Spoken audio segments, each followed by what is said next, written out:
Ismael El Mayo Zambada es una de las figuras más enigmáticas y longevas del narcotráfico en México. A diferencia de otros capos que buscaron notoriedad o terminaron capturados, Zambada ha logrado mantenerse fuera del alcance de las autoridades durante décadas, operando desde las sombras con una astucia que lo ha convertido en una leyenda viva del crimen organizado. Su historia está marcada por alianzas estratégicas, traiciones silenciosas y una capacidad única para adaptarse a los cambios en el negocio del narcotráfico. Este relato explora su vida, sus orígenes, el ascenso dentro del cártel de Sinaloa y los secretos detrás de su permanencia en libertad.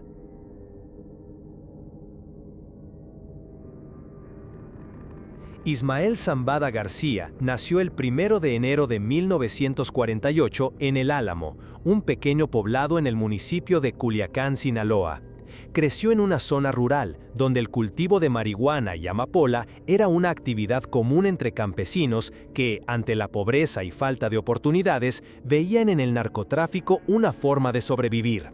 Desde muy joven, Zambada estuvo expuesto a ese mundo, y aunque su entorno era humilde, pronto comenzó a destacar por su inteligencia, discreción y habilidad para negociar. En sus primeros años en el negocio, trabajó como guía y transportista en la Sierra de Sinaloa, facilitando el traslado de drogas hacia los puntos de distribución. A diferencia de otros jóvenes que querían escalar rápidamente y ganarse respeto con violencia, él prefirió moverse con paciencia, construyendo relaciones sólidas y evitando enfrentamientos innecesarios. Esta mentalidad lo llevó a ganar la confianza de narcotraficantes más experimentados, quienes lo veían como alguien capaz de organizar, mover producto y mantener el orden. Durante la década de 1970, cuando el narcotráfico en México comenzaba a estructurarse de forma más sofisticada, Zambada supo posicionarse entre las nuevas alianzas. Formó parte del llamado Cártel de Guadalajara, encabezado por Miguel Ángel Félix Gallardo, y desde entonces trabajó estrechamente con otros futuros capos como Rafael Caro Quintero y Ernesto Fonseca Carrillo. En este tiempo fue desarrollando una reputación de ser confiable, calculador y sobre todo leal a su círculo cercano. Cuando Félix Gallardo fue arrestado en 1989, la estructura del narcotráfico en México sufrió una fractura que dio origen a varios cárteles, entre ellos el de Sinaloa. Zambada, lejos de quedar a la deriva, aprovechó la oportunidad para consolidarse como una figura clave. Junto a Joaquín El Chapo Guzmán y Héctor El Güero Palma, fundó una nueva organización que operaría con métodos más modernos y eficaces, utilizando túneles, avionetas y redes internacionales de distribución. Desde entonces, El Mayo se convirtió en uno de los líderes más importantes del cártel de Sinaloa. Sin embargo, a diferencia de sus socios, él eligió mantener un perfil bajo. Nunca fue capturado, nunca apareció en grabaciones ostentosas y evitó la exposición mediática que otros capos buscaban. Su estrategia fue siempre mantenerse en las sombras, delegar responsabilidades y operar con una lógica empresarial, donde el negocio debía continuar sin importar los cambios en el liderazgo o los golpes del gobierno. Esta etapa temprana de su vida muestra que la clave de su supervivencia ha sido la paciencia, la estrategia y una red de lealtades que construyó desde abajo, lejos del espectáculo, pero cerca del poder real. A medida que el cártel de Sinaloa se consolidaba como uno de los grupos criminales más poderosos del mundo, Ismael Zambada continuó expandiendo su influencia. Su forma de liderazgo no se basaba en el miedo o la brutalidad excesiva, como ocurrió con otros capos, sino en el respeto que imponía por su experiencia, discreción y sentido de la organización. Sabía que el éxito del negocio dependía no solo de la fuerza, sino de la logística, la diplomacia entre grupos rivales y la capacidad de mantener el flujo constante de droga hacia Estados Unidos. Zambada fue uno de los pioneros en profesionalizar el narcotráfico mexicano. Su estructura operaba con niveles jerárquicos claramente definidos, como si se tratara de una empresa multinacional. Tenía operadores financieros, encargados de transporte, enlaces con funcionarios corruptos y responsables de seguridad. Su especialidad era la coordinación. Rutas terrestres, aéreas y marítimas eran sincronizadas para minimizar pérdidas y maximizar ganancias.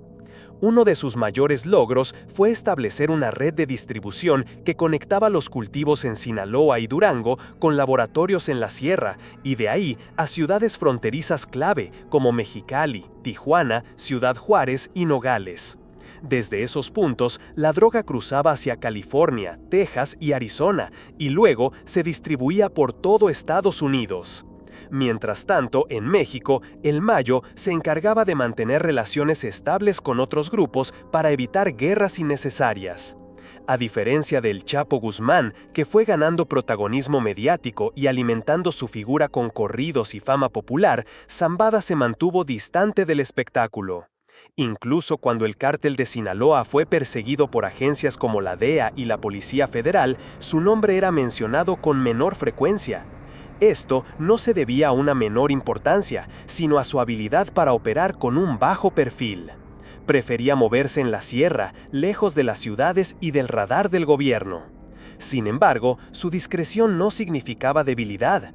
El Mayo era capaz de tomar decisiones letales cuando el negocio lo exigía.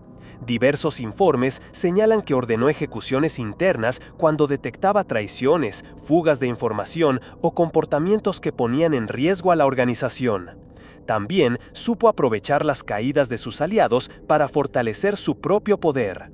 Cuando el Güero Palma fue arrestado en 1995 y el Chapo fue recapturado en 2016, Zambada absorbió sus operaciones y reforzó su liderazgo. Durante este periodo, su familia comenzó a formar parte clave del negocio. Sus hijos asumieron roles estratégicos, especialmente Vicente Zambada Niebla, conocido como El Vicentillo, quien se encargó de tareas financieras y de enlace con contactos en Colombia y Estados Unidos.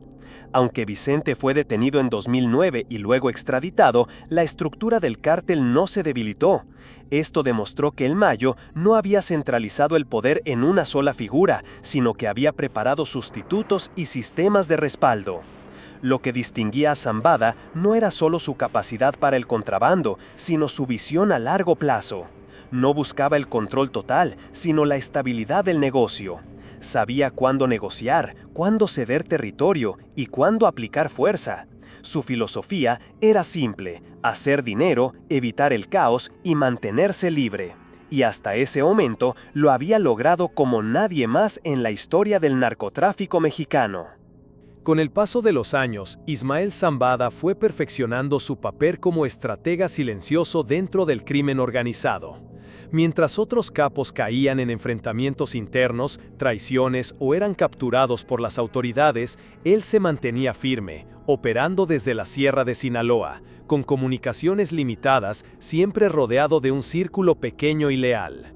Su capacidad para anticiparse a los movimientos del gobierno y de grupos rivales lo convirtió en una figura casi intocable.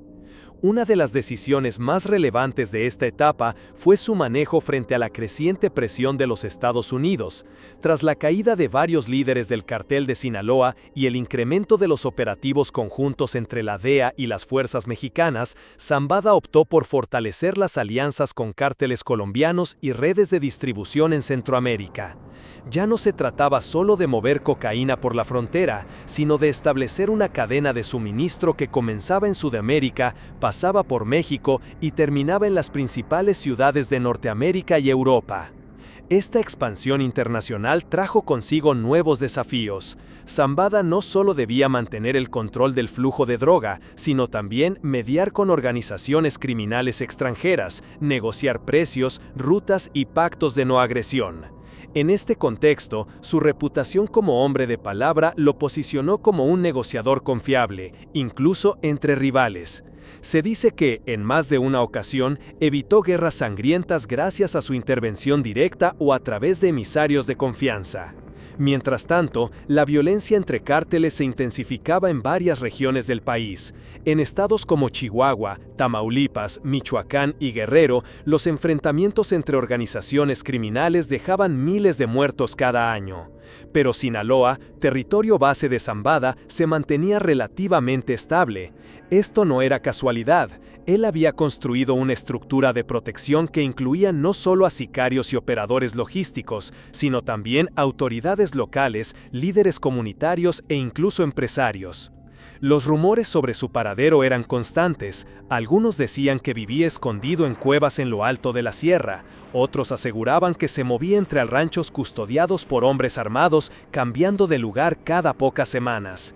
Nunca se le vio en público, no aparecía en redes sociales, no había grabaciones suyas ni fotos recientes. Este nivel de invisibilidad fue parte fundamental de su supervivencia. Mientras los reflectores apuntaban a otros, él seguía operando con eficiencia quirúrgica. Uno de los episodios más significativos en la vida de Zambada fue la entrevista que su hijo Vicente concedió al periodista Jesús Blancornelas antes de ser arrestado. En ella se hablaba abiertamente del poder del cártel de Sinaloa y del rol central que jugaba el Mayo. Aunque muchos esperaban que esa exposición llevara a su caída, ocurrió todo lo contrario. El líder permaneció intocable mientras su hijo terminó en prisión. Esto mostró algo clave sobre la forma en que Zambada había construido su imperio. Todo estaba diseñado para que, incluso si una pieza caía, el resto del mecanismo siguiera funcionando. No dependía de una sola persona, ni de un solo territorio, ni de un solo contacto. Era una red amplia, compleja y adaptable. La longevidad de su poder no era producto del azar, sino del diseño meticuloso de una organización criminal pensada para sobrevivir en el tiempo. En medio de un país marcado por la guerra contra el narco, donde los capos caían uno tras otro, él seguía siendo una sombra sin rostro, una figura que desafiaba toda lógica, poderoso pero invisible. Con la recaptura definitiva de Joaquín El Chapo Guzmán en 2016 y su posterior extradición a Estados Unidos en 2017, muchos comenzaron a preguntarse quién ocuparía el liderazgo absoluto del cártel de Sinaloa. La respuesta no fue un ascenso repentino, sino una confirmación silenciosa. Ismael El Mayo Zambada ya era, desde hacía tiempo, el verdadero jefe. A diferencia de El Chapo, quien había ganado notoriedad mundial gracias a sus espectaculares fugas, su vida lujosa y su relación con figuras mediáticas, El Mayo nunca buscó cámaras, corridos o celebridad. Mientras uno construía el mito, el otro mantenía el control. La caída de Guzmán dejó un vacío que Zambada supo llenar sin levantar olas, reestructurando las operaciones del cártel y asegurando que ninguna detención debilitara el flujo de droga ni las ganancias. En este periodo, el cártel de Sinaloa enfrentó uno de sus mayores retos, la fragmentación interna. Con la ausencia de El Chapo, surgieron tensiones entre sus hijos, conocidos como los Chapitos, y otros líderes regionales. Algunos analistas consideraban que el cártel podría dividirse en facciones enfrentadas, lo que pondría en riesgo su hegemonía. Pero El Mayo actuó como mediador, utilizando su influencia para evitar una ruptura total. Aunque no siempre logró frenar la violencia interna, su liderazgo mantuvo una relativa cohesión, basada más en respeto que imposición. Zambada comenzó a depender más de su círculo familiar, pero con una diferencia clave. Él nunca expuso públicamente a su gente. Aprendió de la experiencia de su hijo Vicente, cuya detención y testimonio ante autoridades estadounidenses afectaron la imagen del cártel. En adelante, cualquier involucrado de su confianza operaría en total anonimato. Era una estrategia de protección, pero también una forma de garantizar la continuidad del negocio sin figuras visibles que pudieran ser objetivos prioritarios. Otro de los grandes movimientos de Zambada fue la diversificación del negocio. La cocaína seguía siendo una de las fuentes principales de ingreso, pero el auge del fentanilo cambió las reglas del juego. El cártel de Sinaloa comenzó a producir opioides sintéticos en laboratorios clandestinos, muchos de ellos operados en los alrededores de Culiacán y zonas rurales de Sinaloa y Durango. Esta droga, barata de fabricar y extremadamente potente, generaba enormes ganancias, pero también atraía una presión internacional sin precedentes. Pese a ello, El Mayo decidió involucrarse. Sabía que el riesgo era alto, pero también entendía que negarse a entrar al mercado del fentanilo significaba ceder terreno a otros grupos, como el cártel Jalisco Nueva Generación. Así, el cártel de Sinaloa, bajo su mando, comenzó a expandir operaciones en nuevas plazas, consolidando rutas en Asia y reforzando las ya existentes en Estados Unidos. Durante estos años, los intentos de las autoridades por localizar a Zambada se intensificaron. Informes de inteligencia, operativos militares y colaboraciones con agencias extranjeras buscaban capturarlo. Sin embargo, todos fracasaron. Algunos decían que estaba gravemente enfermo, otros aseguraban que vivía en un rancho alejado, rodeado de vegetación, donde nadie entraba sin pasar filtros extremos. Nadie podía confirmar nada. La ausencia de pruebas reales solo alimentaba el misterio. Lo que quedaba claro era que aún sin estar presente en las reuniones ni dar órdenes directas por medios electrónicos, su palabra seguía teniendo peso. La red funcionaba porque todos sabían que la voz de El Mayo era ley. Sus décadas en el negocio no solo le dieron poder, sino una autoridad moral dentro del mundo criminal. Había sobrevivido a guerras, traiciones y gobiernos enteros sin haber sido capturado. En una época en la que los cárteles eran más visibles, más violentos y más desorganizados, Ismael Zambada seguía representando el viejo modelo, uno donde la inteligencia y la discreción valían más que la sangre derramada. Mientras otros caían por su propio ego, él permanecía en lo alto, sin necesidad de aparecer. Esa era su mayor ventaja, y también su mayor legado. En los años recientes, el nombre de Ismael El Mayo Zambada ha seguido presente en informes de inteligencia y reportajes sobre el narcotráfico, aunque su figura se ha vuelto aún más difícil de rastrear. Su edad avanzada, los rumores sobre su estado de salud y el surgimiento de nuevos liderazgos dentro del cártel de Sinaloa han llevado a algunos a preguntarse si aún tiene el control. Pero dentro de los círculos del crimen organizado, su influencia continúa siendo incuestionable. Zambada ha sabido evolucionar con los tiempos. Lo que comenzó como un negocio de cultivo y trasiego de marihuana y amapola se transformó en una estructura empresarial que abarca drogas sintéticas, lavado de dinero, extorsión, tráfico de armas y control territorial. A diferencia de otras organizaciones que se convirtieron en cárteles desordenados y sumamente violentos, su enfoque se ha mantenido en la eficiencia operativa y el control sin escándalos. Esta forma de dirigir ha permitido que, incluso ante los embates del gobierno y la competencia feroz del cártel Jalisco Nueva Generación, el cártel de Sinaloa se mantenga como una de las organizaciones más poderosas del mundo. Uno de los elementos clave de esta etapa ha sido el manejo de los medios y la opinión pública.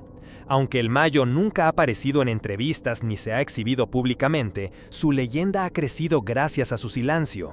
No necesita corridos que glorifiquen su nombre ni documentales que cuenten su historia.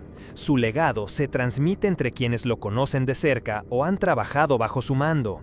Muchos lo comparan con un fantasma, una presencia que todos sienten pero que nadie ha visto directamente en décadas. Mientras tanto, la estructura del cártel ha sabido adaptarse a las nuevas exigencias del mercado global.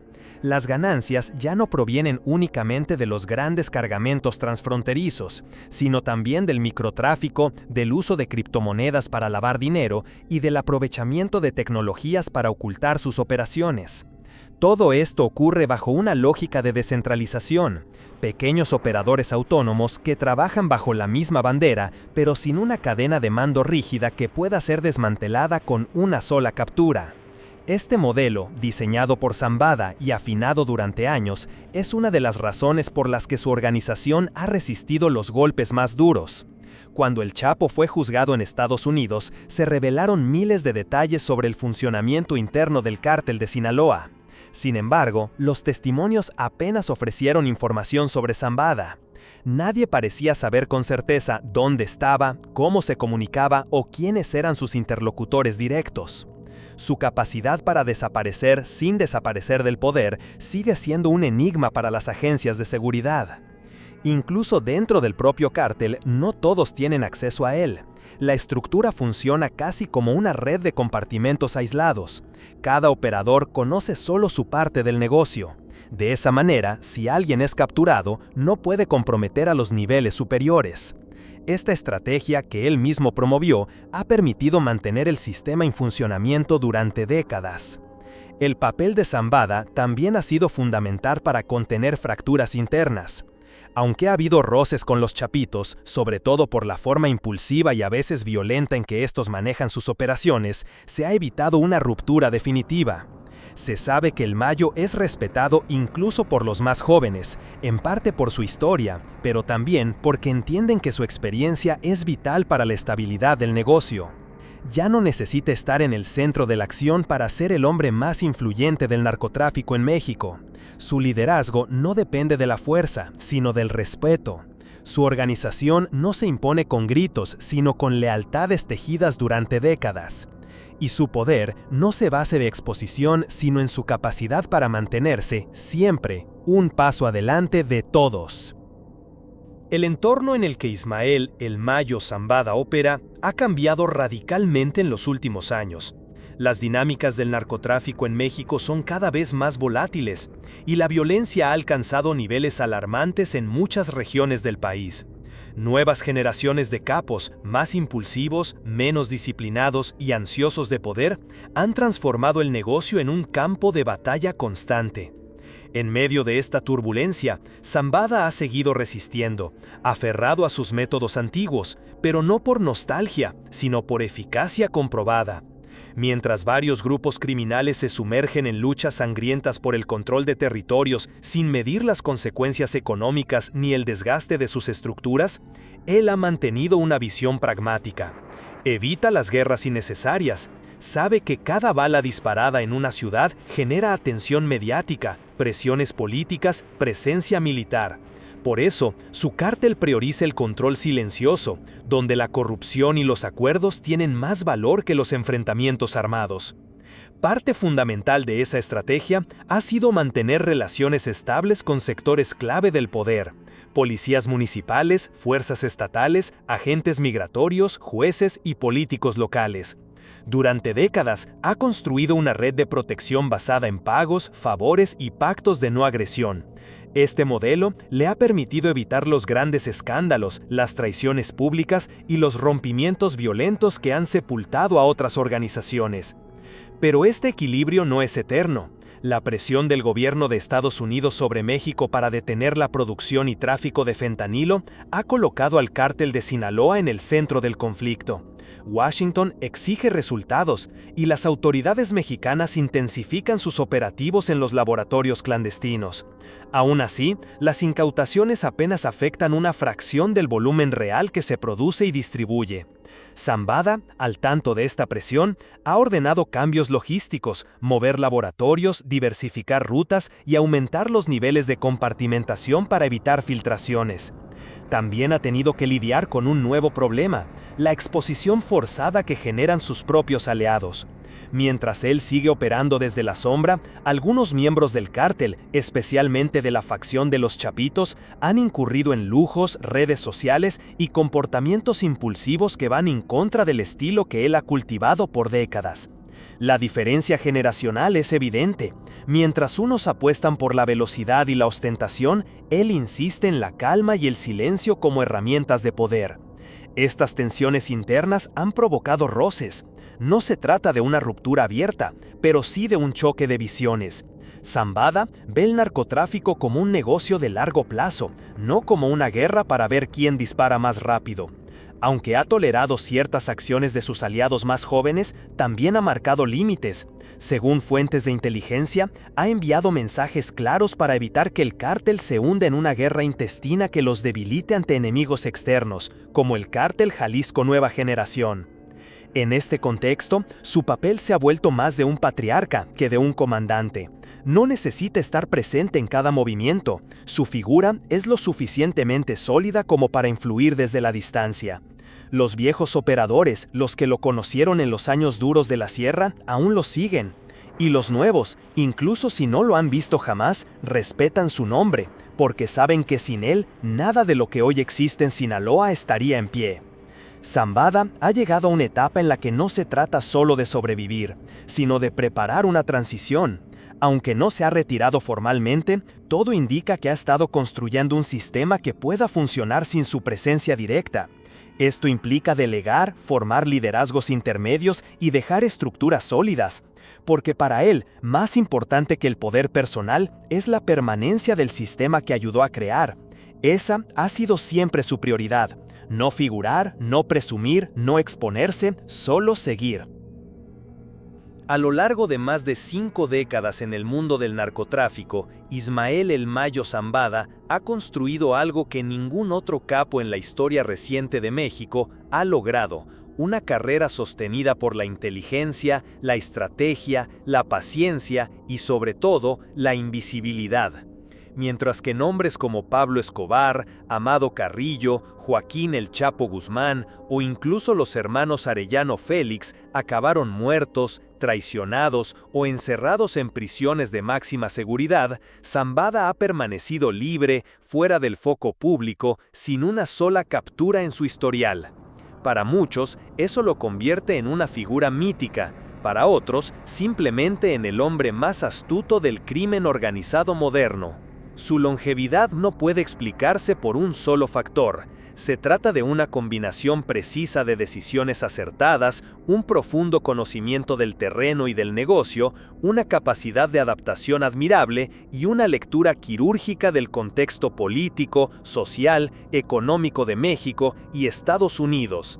Zambada no improvisó su supervivencia, la diseñó desde que era un joven campesino transportando marihuana en la sierra, cuando entendió que los que hablaban de más, los que alardeaban, los que querían todo rápido, no duraban.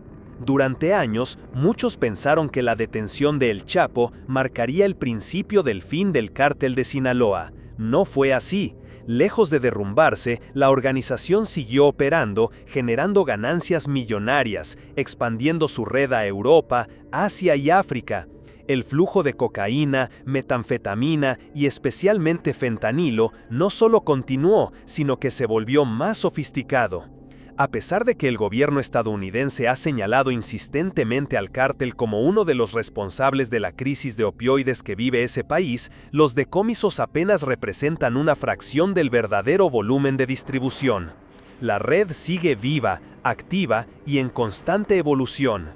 Y aunque gran parte del trabajo operativo recae hoy en otros nombres, especialmente los hijos del Chapo, quienes han asumido protagonismo en muchas plazas, la estructura, la disciplina y la lógica que sostienen esa red siguen siendo las que Zambada impuso. Él no solo creó un cártel, construyó una forma de operar que ha trascendido a sus propios operadores.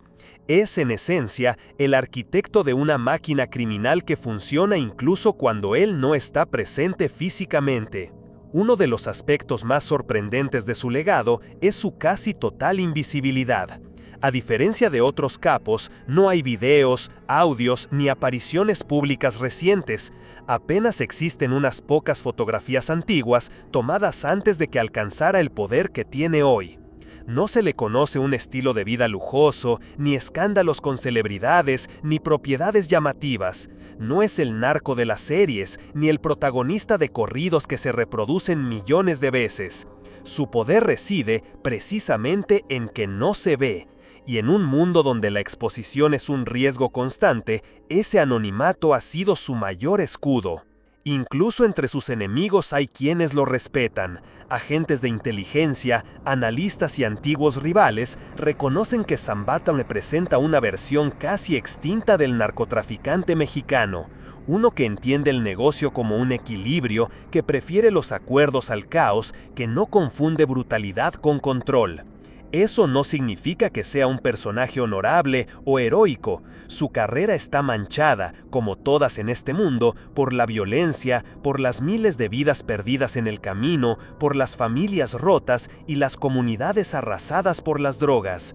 Pero en términos de poder, disciplina y permanencia, no tiene igual.